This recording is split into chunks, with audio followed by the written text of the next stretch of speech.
정치외교학과에서 정치학개론, 그리고 미국 정치, 통계학이라고 볼 수 있는 계량정치 분석, 정치 심리학 등을 가르치고 있는 윤광일이라고 합니다. 지금은 너무나 당연한 주제라고 볼 수 있는데 이제 민주주의에 대해서 강의를 합니다. 근데 여러분들 민주주의라는 말을 우리가 흔히들 많이 쓰고는 있는데 과연 민주주의가 무엇인가에 대해서는 너무나 당연해서 그런지 생각을 많이 안 하는 것 같아요. 그래서 오늘 특강에서는 민주주의는 과연 어떻게 정의할 수 있고, 그리고 나 혼자 이렇게 정의하는 것이 아니라 많은 사람들이 그 민주주의에 대해서 어떻게 정의하고 생각하고 있는지, 역사적으로 민주주의는 어떠한 평가를 받아왔는지 초점을 맞춰서 배웠으면 합니다. 기본적으로 정치학이라는 거는 이제 정치 현상을 공부하는 학문인데, 정치 현상이라는 건 결국 사람들 간의 어떤 관계를 공부하는 학문이라고 볼 수가 있겠죠. 그러니까 말하자면 정치학이라는 건 크게 보아서는 사회과학의 일부라고 볼 수가 있거든요. 그러면은 우리가 정치학에서 공부하는 내용이라는 것은 결국에는 인간 간의 관계, 그다음에 권력 관계, 이제 우리가 살고 있는 이제 공동체, 특히 이제 국가를 중심으로 한 공동체가 조금 더 나은 방향으로 나아가기를 바라는 그런 사람들이 공부하는 학문이라고 볼 수가 있겠죠. 그렇게 본다면 공부를 할 때 사람들의 관계를 이해하는 그런 학문들이 있어요. 그 대표적인 게 이제 역사가 되겠죠. 그 다음에 또 언어가 되겠죠. 이러한 공부들을 좀 더 많이 하셔야 되고요. 또 좀 더 구체적으로 현실에 있어서 우리가 좀 더 쉽게 정치학을 접할 수 있다는 거는 뉴스를 많이 보셔야겠죠. 신문을 읽어야 되겠고, 그 다음에 자기 생각을 논리정연하게 밝힐 수 있는 그런 훈련을 하기 위해서라도 남의 글을 많이 읽어야 되겠죠. 정외과는 기본적으로 사람에 대한 학문, 사람의 역사에 대한 학문, 공동체에 대한 학문이죠. 그러다 보니까 결국 여러분들 얼마나 사람들이 다양합니까? 진로도 굉장히 다양하게 우리 지금 졸업생들이 진출하고 있는데요. 예를 들자면은 교육계에 나가신 분들도 있고요. 그 행정부에, 그다음에 입법부에, 사법부에 진출한 동문들도 있고요. 그 다음에 새로운 분야로서 우리가 항공 조종에 또 진출한 그런 동문도 있고요. 최근에 와서 이제 국방 관련한 업무에도 진출한 동문들이 많이 나오고 있습니다. 그리고 우리 학생들이 대기업에서 혹은 중소기업에 가서 시장을 개척하고 해외에 진출하는 것, 이것도 역시 정외과 학생들이라면 한 번쯤 생각해 볼 만한 분야라고 생각해요. 그래서 졸업생들의 진로를 보게 되더라도 이 공직에 나간 학생들만큼이나 사기업에서도 보다 구체적으로는 이제 해외에 관련한 그러한 일을 하는 학생들이 늘어나고 있는 것으로 알고 있습니다. 제가 첫 수업에서도 많이 얘기하는 그런 내용인데요. 우리 과에 들어온 학생들은 조금이라도 더 나보다는 남을 한 번쯤 더 생각해 본 학생들이 지원하는 학과이기 때문입니다. 그래서 지금과 같이 굉장히 경쟁도 심하고 스펙에 대해서도 여러분들 신경 많이 쓰는 걸로 알고 있고요. 그다음에 내가 우리 사회에서 얼마나 더 많이 돈을 벌고 더 남들보다 더 명예 있는 그런 일을 하고자 하는 것으로서 대학을 생각하는 사람들이 많은 지금 그런 사회인데도 불구하고 우리 과 학생들은 나보다는 우리 공동체를 생각하는 학생들이 많이 들어오고 있습니다. 넓게 봐서는 우리나라에 도움이 필요한 나라에서 어떤 그런 도움을 주고자 하는 생각을 가지고 들어온 학생들도 있고요. 그래서 제가 봤을 때 우리 과 학생들은 사익보다는 공익에 더 많은 그런 생각을 하고 들어오는 학생들이 많아서 저는 그 점이 굉장히 자랑스럽고 또 과 교수로서 많은 의무, 책무를 느끼는 그런 부분이기도 합니다. 그래서 우리 과에 들어오는 학생들은 하나하나가 다 공동체를 생각하는 학생들이기 때문에 우리 사회에서 내가 한 번쯤 나만 위해서 사는 것이 아니라 남을 위해서도 우리 공동체를 위해서 생각하면서 살고 싶다라고 하는 학생들이라면 공부는 어렵겠지만 그래도 의미 있는 삶을 사는 데 있어서는 굉장히 많은 가르침을 줄 수 있는 그런 분야이기 때문에 많이들 우리 과에 지원해 주셨으면 대단히 고맙겠습니다. 안녕하십니까. 숙명여대 정치외교학과에 있는 윤광일입니다. 오늘의 강의는 여러분들이 가장 많이 관심을 가지고 있는 주제 중에 하나죠. 민주주의에 대해서 어떻게 하면 객관적으로 그리고 또 과학적으로 연구할 수 있는가 하는 주제를 가지고 같이 공부하는 시간을 갖도록 하겠습니다. 예, 오늘 정치학개론에서 이제 민주주의라는 핵심적인 주제에 대해서 공부를 하기 전에 우선 민주주의 공부하기 이전에 정치학이 무엇인가에 대해서 간략하게 짚고 넘어가는 시간을 갖도록 하겠습니다. 여러분들 정치학은 뭐 영어로 하면 political science죠. 그래서 저는 이게 두 가지로 나누어서 접근을 해보고자 하는데요. 우선 정치학이라고 할 때 정치라는 것은 결국엔 정치 현상에 대한 연구인데요. 정치 현상이라고 했을 때 우리가 지금 오늘 공부하는 민주주의도 정치 현상 중에 하나이고요. 또 뭐 어떤 것이 있을까요? 권력, 그렇죠? 국가, 선거, 투표, 정당, 이익단체, 뭐 이러한 것들이 여러분들이 흔히 알고 있는 정치학에서 공부하는 정치 현상, 그러니까 정치학의 대상이 되겠죠. 이거는 기본적으로 우리가 연구하는 데 있어서는 분석을 어디에 초점을 맞추냐에 따라서 또 개인이냐, 혹은 제도냐, 집단이냐, 사회냐, 국가냐 이렇게 다 또 나누어 볼 수가 있겠죠. 그래서 우리가 또 크게 5가지 정도로 나누어서 이제 세부 전공이 나뉘게 되는데요. 우선 이제 여러분들 잘 알고 있는 이제 사상 혹은 철학이라고 할 수 있겠죠. 또 두 번째, 나라마다의 어떤 정치를 비교해서 나라마다의 어떤 정치 제도를 공부하는 비교 정치. 세 번째 전공은 나라와 나라의 관계에 대해서 공부하는 국제정치 또는 국제관계라고 하겠죠. 그 다음 네 번째는 이 정치학의 이제 과학적인 연구라고 하는 것을 이제 다음 주제에서 말씀드리겠는데요. 이 과학적인 연구를 어떻게 하면 조금 더 수준 높게 또 체계적으로 공부할 수 있을까 하는 부분에 특화해서 정치학 연구 방법론 내지는 정치 이론이라 부르게 되겠죠. 마지막으로는 이 최근에 많은 이제 그 연구자들이 이제 뛰어들고 있는 분야이기도 한데요. 정치 과정론이라고 해가지고요. 여러분들 흔히 알고 있는 아까 정치 현상의 주제들에서 선거, 정당, 의회, 정치 제도 등을 따로 떼서 어떻게 정치 과정이 이루어지는지를 공부하는 거죠. 이렇게 크게 5개 주제 외에도 최근에 와서는 정치와 경제를 같이 공부하는, 그러니까 정치와 경제 서로 이제 상호작용이라고 해야 될까? 서로 어떠한 영향을 주는지에 대해서 공부하는 전공과 함께 정치학을, 정치 현상을 역사적으로 접근하고 있는 정치사, 그리고 어떤 특정한 나라 외에 그 나라를 묶어서 연구하는 것도 역시 정치학의 중요한 전공으로서 최근에 대두되고 있습니다.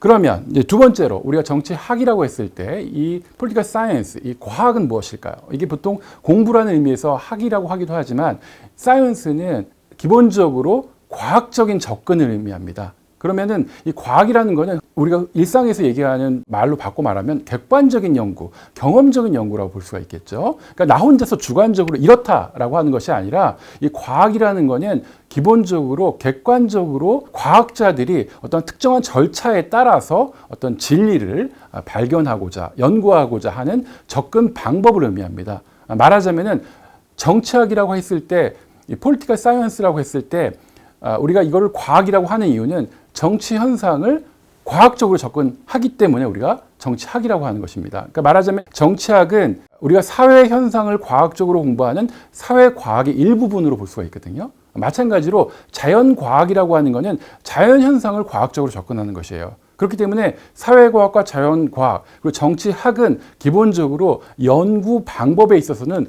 공통적으로 보편적인 특정 규칙과 절차를 따르는 데 있어서 우리가 같이 함께 묶어서 과학이라고 볼 수가 있는 것이죠. 객관적인 특정한 규칙과 절차에 따라서 이 현상에 나타나는 진리가 무엇인가를 연구하는 그런 학문으로 우리가 정치학을 정의할 수가 있겠습니다. 그런데 이 과학이라는 것은 기본적으로 우리가 이 진리 탐구의 하나의 방식이죠. 이 진리 탐구의 방식으로서의 과학은 객관적인 기술과 설명이라고 하는 것은 인과관계를 밝히는 데 초점을 맞추고 있죠. 그 다음에 우리가 세 번째 과학의 목표로서 예측하고자 하는 그러한 목표를 삼고서 지금 일어나지 않은 일을, 일어난 일들 혹은 일어났던 일들을 기초로 해서 우리가 탐구하고자 하는 목표를 또 가지고 있습니다. 뭐 쉽게 얘기를 해보자면은 정치학에 있어서 과학적 연구 예를 들어보면서 이 과학의 목표가 무엇이고 과학이 무엇이라는 것을 한번 생각해 보도록 해보겠는데요. 정치학에 있어서 뭐 여러 가지 재미있는 주제들이 있는데요. 여러분들이 이제 나중에 배우게 될 주제 중에 한 2가지만 뽑아서 이제 과학적 연구의 예를 한번 살펴보자면은 첫 번째로는 이제 민주평화론이라는 것이 있고요. 그 다음에 두 번째는 이제 선거에서 어떤 예측이라고 하는 예를 들어볼 수가 있겠습니다. 민주평화론 이름은 거창하지만 말하자면은 민주주의는 전쟁을 벌이지 않는다라는 거예요. 민주주의 국가들끼리는 전쟁이 일어나지 않는다는 거예요. 이런 것들을 어떻게 공부하느냐, 객관적으로 봐야 되겠죠. 그럼 실제로 우리가 민주주의 국가들은 왜 전쟁을 하지 않는가에 대해서 연구할 수도 있겠지만 일단 민주주의 국가들이 정말 전쟁하지 않는지 하는지를 한번 살펴봐야 되겠죠. 지금 이 주어진 자료에 보게 되면요, 1816년부터 2005년도까지 전쟁을 벌인 나라들을 보니까 비민주주의 국가와 뭐 독재라고 우리가 흔히 이해하고 있죠. 독재 국가와 독재 국가 혹은 전체주의 국가와 전체주의 국가의 전쟁이 205건이 있었습니다. 그 다음에 민주주의 국가와 비민주주의 국가 간의 전쟁은 166건이 있었습니다. 하지만 민주평화론이 참이라는 우리가 근거를 객관적으로 어떻게 볼 수 있냐면 그 기간 동안에 민주주의 국가와 민주주의 국가 간의 전쟁을 벌인 일은 한 건도 없다라는 거죠. 나머지 도표들도 그러한 자료를 좀 더 세분해서 보는 건데요. 그렇다면 우리는 이제 민주평화론이라는 그런 이론을 참이다, 옳다라고 우리가 판단할 수 있다는 거죠. 객관적으로, 과학적으로요. 두 번째, 이 선거를 우리가 또 이제 과학적으로 접근할 수가 있겠죠. 과학의 목표로서는 우리가 기술, 그 다음에 설명, 또 예측이라고 할 수가 있다고 했죠. 그러면 우리가 예측, 선거에서의 결과를 예측하는 것도 어떻게 보면 과학적인 영역이라고 볼 수가 있겠죠. 제가 보여드리고자 하는 것은 누가 이길 것인가라는 예측을 여러분들한테 바로 보여드리는 게 아니고요. 하나의 또 예를 들어주자면 우리가 지진이라는 건 자연과학에서 연구하는 거죠. 그러니까 지진도 그날 일어나기 가까워서는 우리가 지진을 언제 일어날 건지 좀 더 정확하게 맞출 수 있어요. 하지만 1년 전에 지진이 언제 일어난다? 어떤 과정을 거쳐서 지진이 일어난다? 이건 맞추기가 어렵죠. 마찬가지죠. 지금 누가 앞서거니 뒤서거니 하는 우리가 여론조사 결과들을 많이 보고 있는데요. 이거를 정확하게 예측하는 거는 마치 지진이 언제 어느 날 일어나는지를 맞춰달라는 것과 똑같은 그런 요구라고 볼 수가 있겠죠. 하지만 그렇다고 해서 지진에 대한 과학적 연구를 하지 말자. 어차피 못 맞히니까 지금 현재. 이런 건 또 아니지 않습니까? 그런 것처럼 우리도 역시 이 선거 결과에 대해서도 과학적으로 연구하는 그러한 예로 볼 수가 있다는 거죠. 잠깐 여러분들 흥미를 돋구기 위해서 하나의 더 예를 들어보자면은 차기 정치 지도자 선호도 조사를 보게 되면 여러분이 잘 알고 계시는 이제 반기문 전 유엔 사무총장께서 뭐 압도적으로 1위를 달리고 있었죠. 하지만 승자는 여러분도 알고 있다시피 문재인 대통령입니다. 마찬가지로 지금 선거 결과를 가지고 정확하게 뭔가 예측하는 것은 그만큼 어렵다는 거죠. 하지만 우리가 여기서 잊지 말아야 되는 것은 이러한 연구도 우리는 객관적으로 과학적으로 어떤 특정한 절차에 따라서 예측을 하고 그리고 그 예측이 틀렸을 때는 무엇이 틀렸는지를 겸허하게 우리가 성찰해보고 또 우리의 연구의 어떤 모델을 새로 세우고 또 이것에 대해서 검증을 하고 이러한 절차를 우리가 자연과학에서와 마찬가지로 과학적으로 이러한 정치 현상을 탐구한 학문으로서 우리가 정치학을 생각해 볼 수 있다는 것입니다. 그러면 이제 오늘의 주제에 이제 민주주의로 들어가 봅시다. 우리가 민주주의에 대해서 과학적인 연구를 하기 이전에 우리가 사회과학이 재미있는 것은 무엇이냐면 또 역사적인 접근을 반드시 우리가 같이 해야 된다는 그러한 어떻게 보면 좀 더 복잡하고 좀 더 어려울 수 있겠지만 어떻게 보면 또 지적인 그러한 탐구심을 자극하는 호기심을 자극하는 그러한 학문이라 볼 수가 있겠죠. 우리가 역사를 빼놓고 우리가 인간을 이해할 수 없다는 거죠. 그래서 우리가 민주주의라고 하면은 지금은 다 당연하고 좋고 마땅히 당위적으로 해야 되는 통치 방식이라고 우리가 이해를 보통 하고 있죠. 그런데 여러분들 놀랍게도 민주주의가 좋다라는 것, 당위라고 하는 것은 굉장히 최근의 일입니다. 뭐 길게 봐야 200여 년? 그런데 민주주의는 그 전까지는 어땠냐면 어원에서 보듯이 데모라는 것이 그리스에서는 굉장히 무지한 대중들의 독재를 의미합니다. 여러분들 잘 알고 있는 그 플라톤 있죠? 이 철인군주. 이 철인군주를 잘 생각해 보면 뭐냐면은 철인만이 통치할 수 있다는 거예요. 아주 현자만이. 그만큼 민주주의는 기본적으로 열등한 그리고 더 나아가서는 선동, 거짓말에 잘 속는 사람들이 공동체의 전체 이익을 생각하는 것이 아니라 이 가난한 사람들의 이익만 생각하는 그런 체제라고 생각했기 때문에 지혜를 사랑하는 현자가, 철학자가 통치하는 그러한 정치 체제를 가장 우월한 정치 체제라고 생각하는 생각이 굉장히 강했었죠. 플라톤의 제자인 아리스토텔레스도 마찬가지예요. 이 사람은 좋은 민주주의가 가능할 수도 있지만 아리스토텔레스에 의하면 좋은 민주주의라는 것은 결국에는 어떤 특정한 계층 계급이 자신들만을 위한 통치가 아니라 모든 사람들을 위한 통치를 그 좋은 민주주의라고 하는데 스승과 마찬가지로 이건 가능하지 않다라는 결론을 내린 데 있어서 한계가 있겠죠. 그런데 이러한 민주주의에 대한 역사적으로 부정적인 접근이 사고가 굉장히 오랫동안 지배하다가 중세와 근대를 잇는 이 시기에 이 세 가지 큰 일련의 사건들이 민주주의를 이제는 되돌이킬 수 없는 긍정적이고 바람직한 정치 체제로 생각하게 되는 그런 사건들이 있었습니다. 첫 번째는 인간 이성의 재발견이 이루어지는 르네상스. 두 번째는 이제는 사제가 아니라 개인이 곧 그 진리를 발견할 수 있다라고 하는 이러한 종교 개혁, 리포메이션이라고 하죠. 그 다음에 마지막으로는 인권, 모든 개인에게는 기본적으로 빼앗길 수 없는, 양도할 수 없는 기본적인 인권이라는 개념이 이제 확립되기 시작하는 시민혁명, 이 세 가지, 어떻게 공교롭게도 이게 다 R이 들어가네요. 르네상스, 레포메이션, 레볼루션. 이런 세 가지 중세 역사적인 사건을 통해서 개인의 발견, 평등의 지향, 자유의 지향, 인권의 확립, 이러한 이상들을 이뤄나가는 체제로서의 민주주의가 긍정적인 정치 체제로서 사람들의 사고가 바뀌기 시작하는 거죠.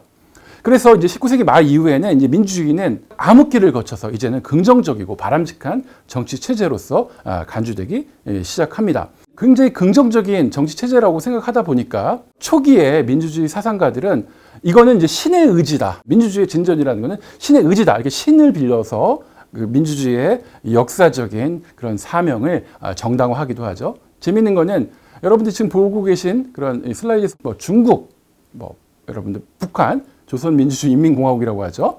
그 다음에 이 아프리카에 있는 콩고, 다 민주주의 또는 인민이라는 말이 들어가죠.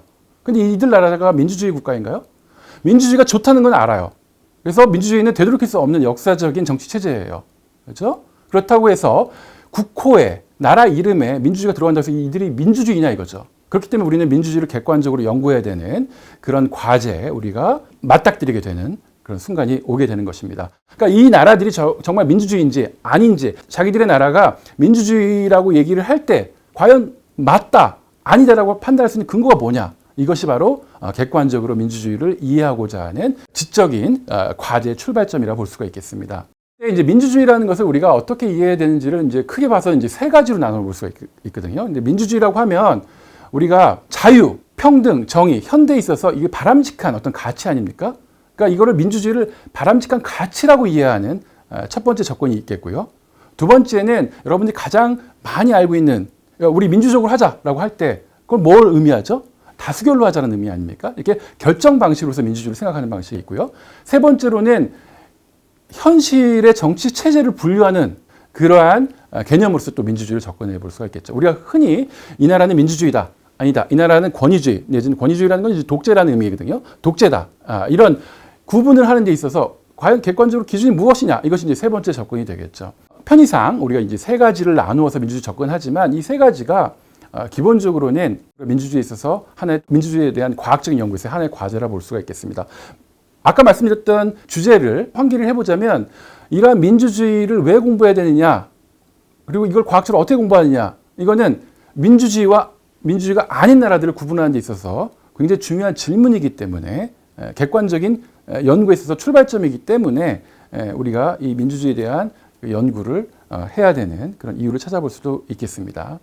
그래서 여러분들 이제 여기 사람 이름이 나오는데요. 이 사람이 민주주의를 과학적으로, 객관적으로, 경험적으로 연구하는 그러한 두 가지 기준을 제시한 사람이고 가장 많이 인용되기 때문에 여러분들한테 소개를 하는데요. 이 달이라는 정치학자는 크게 보아 경쟁과 포괄성이라는 두 가지 기준에 의해서 민주주의가 아닌 나라들과 구분이 된다라고 얘기를 하는 거죠. 그러니까 이 경쟁과 포괄성이라는 건 뭐냐면은, 경쟁이 구체적으로 나타나는 거는 뭐냐면은 여러분들 복수 정당 혹은 정당 결사의 자유, 이게 이제 경쟁을 하기 위한 기본적인 전제 조건이 되겠죠. 그 다음에 정당을 어떤 조직을 결사하는 데 자유를 얻기 위해서는 집회, 언론, 표현의 자유가 보장이 되겠죠.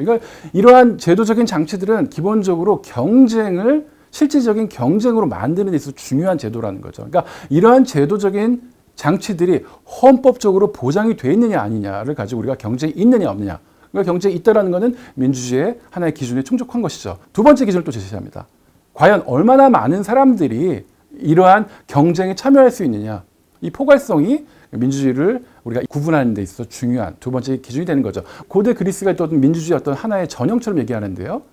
달의 기준에 의하면은 고대 그리스는 포괄성이라는 측면에 있어서는 굉장히 떨어지는, 민주주의라 보기 어려운 나라였던 거죠. 왜냐하면 그 당시에는 여성이나 노예나 일정한 재산이 없는 사람들은 참여할 수 없었거든요. 그러니까 이러한 두 가지 객관적인 기준에 의해서 어떤 것은 민주주의고 어떤 것은 민주주의가 아니다라는 걸 우리가 구분해 볼 수 있다는 거죠. 하나 예시를 제가 이제 고대 그리스를 들어드렸는데요. 현대에 와서는 달이 제시한 두 가지 기준에 의해서 민주주의 나라, 민주주의가 아닌 나라 이렇게 구분해 볼 수가 있겠죠. 경쟁과 포괄성의 기준에 있어서 경쟁이 가장 낮고 경쟁도 이루어지지 않고 그 다음에 정치 참여에 있어서 포괄적이지 않은 대표적인 나라가 중국이죠. 여기 오른쪽에 맨 끝에 있는 이 그림을 보게 되면 이게 여러분들은 좀 생소한 국기일 수 있는데 지금 러시아라고 불리는 예전에 소련이라는 나라예요. 근데 이 나라는 경쟁은 낮아. 왜냐하면 공산당 독재, 아까 중국과 마찬가지로. 그런데 포괄성은 높아. 어떻게 된 일이지? 이 나라는 당원들로 하여금 그리고 또 일반 국민들로 하여금 학습을 강요했어요. 정치적인 학습을. 그렇기 때문에 모든 사람들이 자기가 싫어도 정치에 참여해야 되는 그런 의미에서 포괄성이 높았던 나라죠. 하지만 경쟁은 실제로 그들만의 리그, 공산당이 독재를 가지고 경쟁을 제한한 거죠. 다른 당의 반대를 제도적으로 막아버렸던 거죠. 미국은 이제 경쟁과 이런 포괄성의 측면에서 경쟁도 높고 포괄성도 높은 나라라 볼 수가 있겠죠. 하지만 미국도 마찬가지로 이전에는 경쟁이 백인들 위주로 백인 남성이 아닌 이러한 사회적인 계층은 배제가 되는 시기가 있었죠. 노예제가 있었던 시기.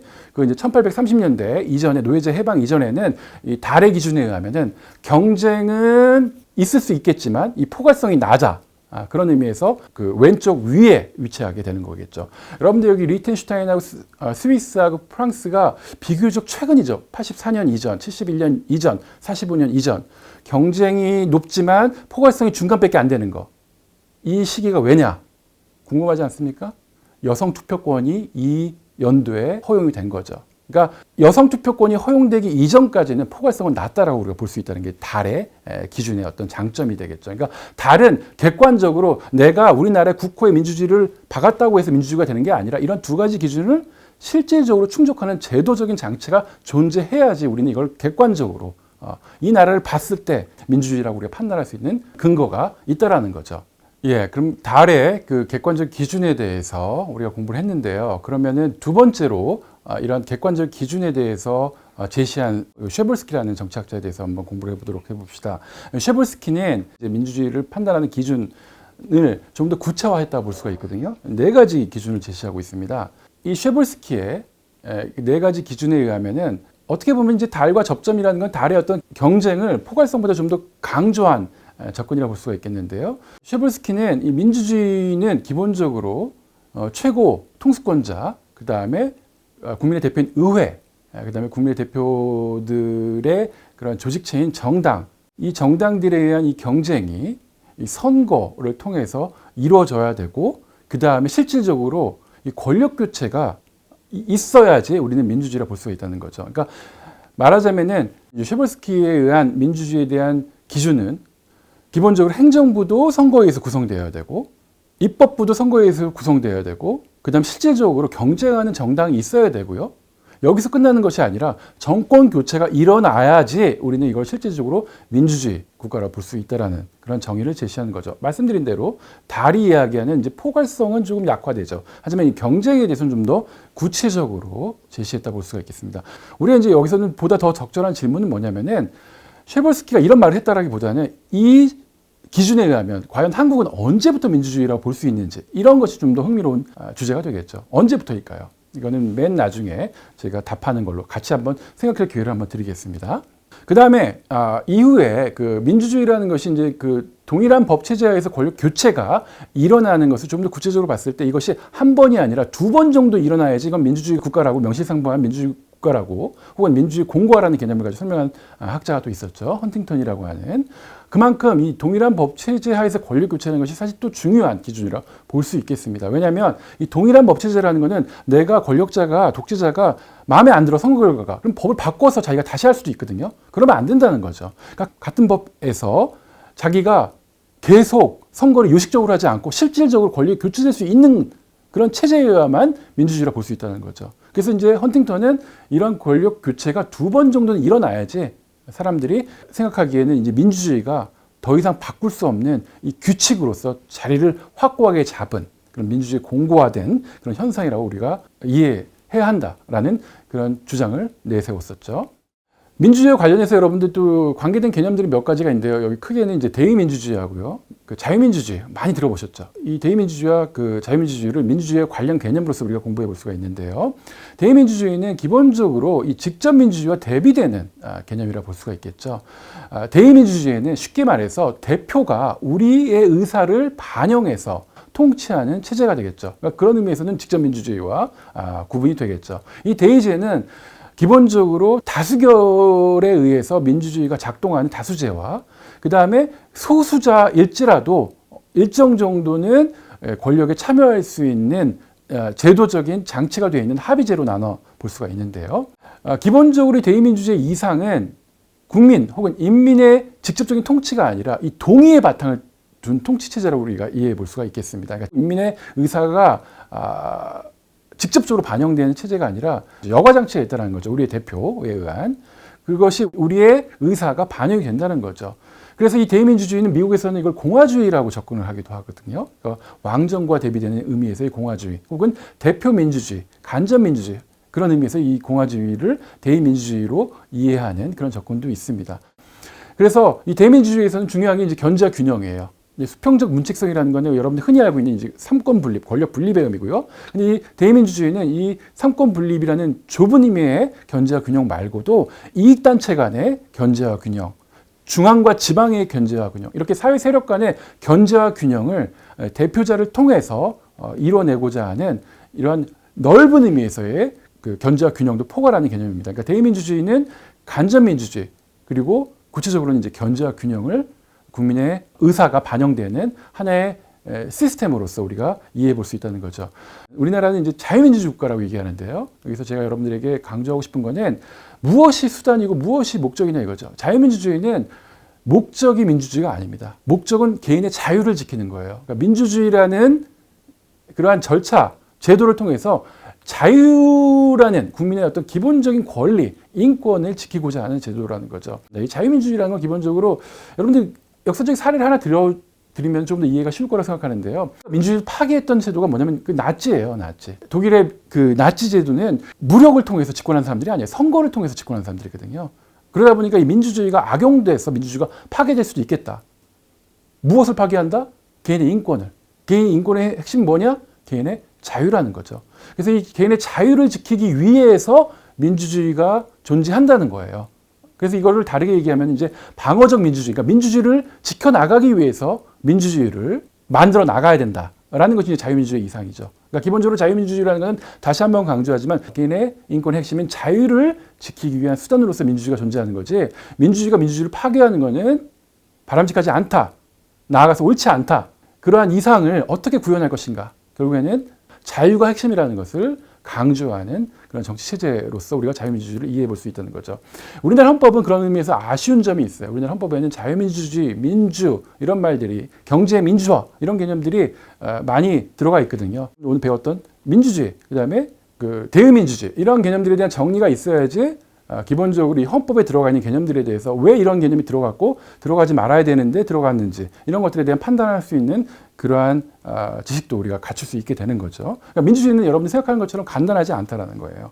그러니까 민주주의에 대해서 우리가 지금까지는 역사적인 접근과 함께 민주주의의 어떤 개념, 그 다음에 민주주의의 경험적인, 객관적인 기준, 그 다음에 민주주의와 우리가 같이 함께 연상되는 굉장히 핵심적인 개념이라고 볼 수가 있겠죠. 대의민주주의 혹은 간접민주주의 그리고 자유민주주의에 대해서 지금까지 공부를 했습니다.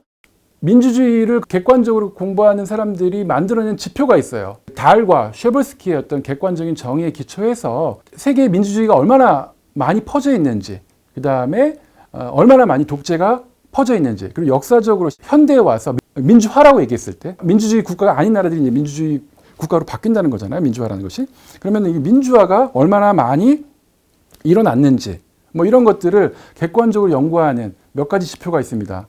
그래서 제가 여러분들 그림을 보여드릴 텐데요. 구체적인 내용은 여기 보시면 알겠지만은 어떻게 보면은 이제 폴리티4라는 거는 이제 전문가들이 평가한 거고요. 프리덤 하우스는 이제 유엔 인권 헌장에 기초해서 민주주의 국가와 아닌 나라들의 이제 자유를 지키는 데 있어서 긍정적인 체제와 그렇지 못한 체제를 구분하는 그런 지표가 또 있고요. 최근에 와서는 이제 민주주의는 다차원적으로 분석해야 된다. 이제 VDM이라고 하는 기준이 또 많이 이제 연구가 되고 있는데요. 뭐 여러분 알고 있다시피 이제 선거, 자유, 참여, 심의, 평등 다수제, 합의제 이러한 차원에서 나라마다의 민주주의를 우리가 구분하는 다차원적인 접근도 있습니다. 그랬을 때 200여 개 넘는 나라들의 그 민주주의와 민주주의가 아닌 나라들 구분, 그리고 민주화가 언제 어느 지역에서 주로 일어나는지를 우리가 한번 객관적으로 볼 수가 있는데요. 아까 이제 폴리티4에 의하면은 이 파란색 선이 민주주의를 이룬 나라들의 비율입니다. 상당히 높아지죠. 이게 여러분들 알고 있는 어떤 이유일까요? 1990년 전후를 기초해서 동구권이 대거 동구공산주의 국가가 붕괴하면서 민주화가 일어나죠. 그러면서 이 민주주의가 객관적으로 비율상 높아지는 그런 민주화가 대거 일어났던 시기라고 볼 수가 있습니다.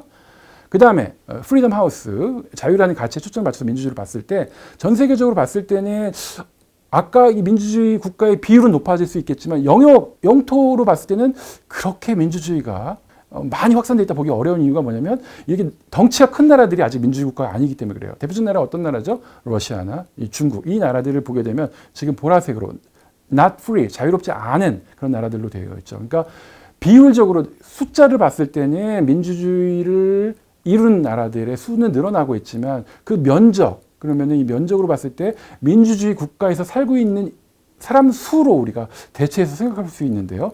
전 세계 인구가 상당히 압도적인 비율로서 안타깝게도 민주주의에 살고 있다라는 주장을 하기는 어려운 상황이기도 합니다. 이걸 최근에 조사를 보게 되면 작년에 이제 그 민주주의의 점수가 높아진 나라와 낮아진 나라들 이렇게 비교해 봤을 때 2005년도 이래로는 이 빨간색은 뭐냐면은 민주주의 점수가 높아진 나라들, 그다음 민주주의 점수가 낮아진 나라들, 마이너스가 말하자면 민주주의가 악화된 나라들이 많다라는 거예요. 그만큼 지금 어떻게 보면은 민주주의가 상당히 역풍을 맞고 있는 시기에 있다. 그렇기 때문에 우리는 과학적으로 객관적으로 연구하는 것도 중요하지만 우리 사회과학의 또 하나 재미있는 하나의 목표라고 볼 수 있는 거죠. 과연 어떻게 하면 민주주의 국가들을 만들어낼 것인가. 이런 것들이 우리가 또 이 객관적인 과학적 연구의 다음 과제가 되는 거가 되겠죠. 근데 민주주의가 왜 좋은지는 여러 가지 한번 생각해 볼 수가 있겠죠. 아까 도입부에서 말씀드렸던 민주평화론. 민주주의 국가들끼리는 전쟁하지 않습니다. 그렇기 때문에 우리가 민주주의를 과학적으로 연구해서 민주주의인 나라와 아닌 나라, 가짜 민주주의 국가들 구분하는 것에서 그치는 것이 아니라 민주주의를 이뤄내는 조건들에 대해서 연구해서 우리가 세계 평화를 이룰 수 있다는 것이 우리 어떤 민주주의 과학적 연구의 그런 그 다음 과제가 되는 그런 목표가 되겠죠. 한국은 여러분들 자랑스러워해야 되는 것이 굉장히 압도적으로 여러 가지 기준, 여러 가지 차원들을 봤을 때도 상당히 그 윗선에 있어요. 여기 맥스라는 것만 초점을 맞춰도 될 텐데요. 말하자면은 이 여러 가지 차원에서 다른 나라와 비교해 봤을 때 한국은 굉장히 높은 수준의 민주주의를 구가하고 있는 나라라고 볼 수가 있겠어요. 여기 보시면 이제 1987년도 1987년 영화도 있었죠. 그 시점을 기준으로 해서 우리나라의 어떤 여러 가지 기준, 아까 말씀드린 자유, 평등, 그 다음에 참여, 이런 여러 가지 기준을 봤을 때도 상당히 높은 수준의 민주주의를 구가하고 있는 나라죠. 그러면 쉐볼스키의 4가지 기준, 여러분들 하나 제가 강조하고 싶은 거는 쉐볼스키라는 정치학자가 이야기했기 때문에 이거는 유일무이한 민주주의에 대한 정의다, 이런 생각은 버리시고요. 우리가 더 나은 정의가 있을 수 있어요. 하지만 지금 현재로서 많이 알려져 있기 때문에 우리가 한번 적용해서 한국의 민주주의는 언제 되었는지를 한번 생각해 보는 시간을 갖는 것으로서 우리가 이 시간을 마치도록 할 것인데요. 4가지 기준 뭐였죠? 하나는 행정부의 선거를 통한 구성, 두 번째는 입법부의 선거를 통한 구성, 그 다음에 선거를 통해서 입법 행정부를 구성하는 데 있어서 실질적으로 경쟁을 이루는 복수정당제가 있어야 되고, 그것이 같은 법 체제 내에서도 정권 교체가 일어나야지 그건 우리가 민주주의라 볼 수가 있다는 거죠. 이 4가지 기준으로 봤을 때 1987년도에 대통령 직선제가 있어요. 이거 실질적으로 경쟁이 보장이 됐죠. 하지만 이거는 행정부에 한정해서 얘기할 수 있는 거죠.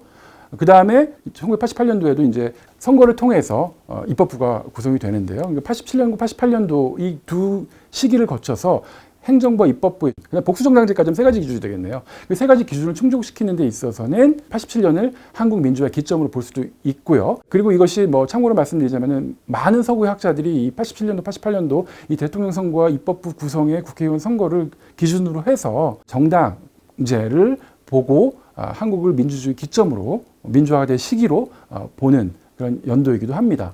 그런데 여기 우리 하나 더 생각해 봐야 되는 것은 정권 교체죠. 군사 권위주의 정권을 거쳐서 민간인이 최초로 대통령이 되는 그런 92년도 대통령 선거를 기점으로 또 우리가 민주주의가 볼 수가 있는데요.